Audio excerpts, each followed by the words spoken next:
Hey guys, what's up? I'm Ads. Welcome back to another exciting zombies episode. So in this video, I'm going to show you the 3 things that you need to be successful in the new Unstable Rift. In my last video, I showed you how to find the obelisk and activate them and how to open up the Unstable Rift. However, we did not survive it, so I wanted to make a video just about surviving the new Unstable Rift. So we had a really fun and exciting subscriber lobby for my first stream ever, and we were able to beat the Unstable Rift our first try. Alright, let's get right into the 3 things that you need to do to be successful. So at least one person needs to have the VR11. It is just too OP against regular mimics and manglers and also the bosses at the end of each wave.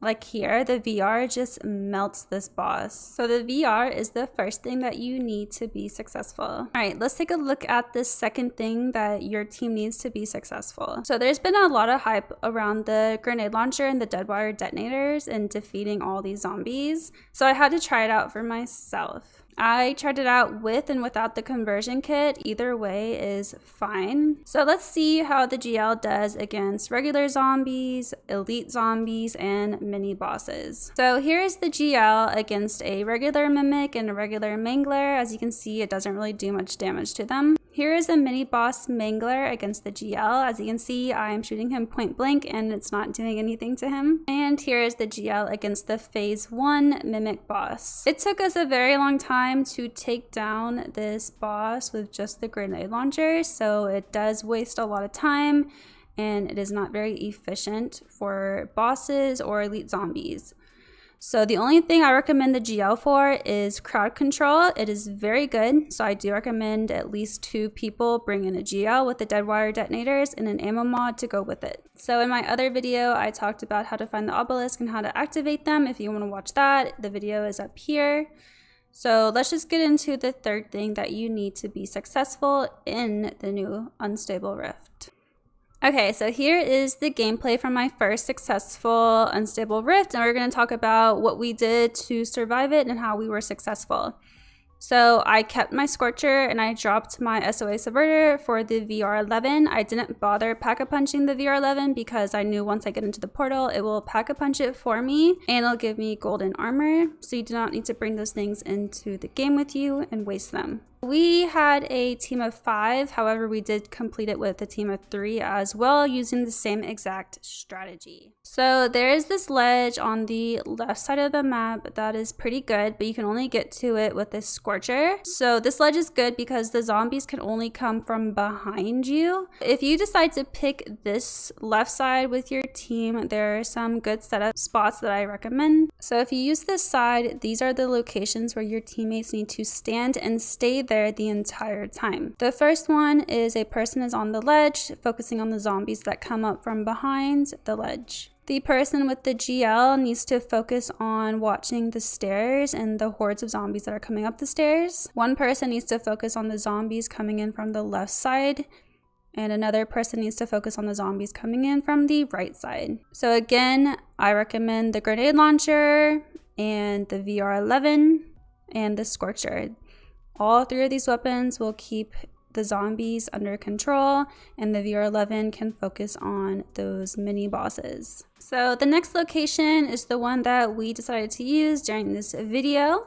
It is very similar to the one I just showed you. So one person is perched up on the AC units. One person watched the left side for zombies. Another person watches the right side for zombies. And one person watches this stairwell. Here is my team setting up into location. I'm the one that's perched up on the AC units. I have the Scorcher for crowd control and I have the VR11 for the bosses that appear. My other teammate is also perched up there with me. However, they moved around quite a bit to GL zombies coming up the stairs. We had another person with the GL watching the stairs as well. We also had another player that was also monitoring the stairs and monitoring left and right. So my third piece of advice is for you and your team to pick a spot and hold down that spot.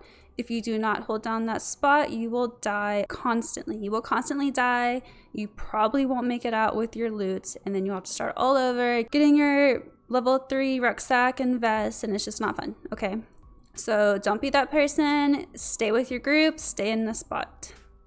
Alright, let's look at each phase and what to expect. So phase 1 is like the tier 1 zone. The zombies are very easy to take down with the grenade launcher and the scorcher. At the end of the phase, you get a bounty. We got a mimic. The VR just takes him down very quickly. The reward rift will spawn after each phase, and it'll give you some useful items like a kill streak or sentry guns to use in the next phase. Phase 2 is your tier 2 zombies in the yellow zone, and you will get a few mimics that spawn as well. Our phase 2 boss was a mangler, and he was very easy to take down with the VR11. Phase 3 is similar to the tier 3 zone. You will have armored zombies and regular zombies, and you'll have a few mimics that spawn in as well. But these mimics and manglers are one shot with the VR11, so they're not a big deal. The boss at the end of phase 3 is a disciple. Again, he was pretty easy to take down. Phase 4 is similar to the tier 4 zone of the dark ether. You will have armored zombies, you will have mimics, you'll have manglers spawn in, and then you will also get mini bosses that spawn in before the main bounty boss spawns in. So the grenade launcher is going to start struggling here to take down these armored zombies, the mimics, and the manglers, so that's when the VR comes in clutch. The phase 4 boss was a mimic. Phase 5 is like your elder dark ether. You will have hordes and hordes of armored zombies, lots of mimics and manglers. You will also have a lot more mini bosses of mimics and manglers that spawn in before the main boss, which is the disciple from the season 3 Easter egg. When you defeat all phases, you will get this awesome rift where you will get the new skin. And of course, all of your schematics will instantly cool down, so you are prepared to come back into your next raid. I thought this unstable rift was a lot of fun. So again, you need to bring in a VR11, grenade launchers, and pick a spot and stay in that spot so that you are successful. Don't forget to like and subscribe. I post a new video every week, so stay tuned for next week's video. Bye!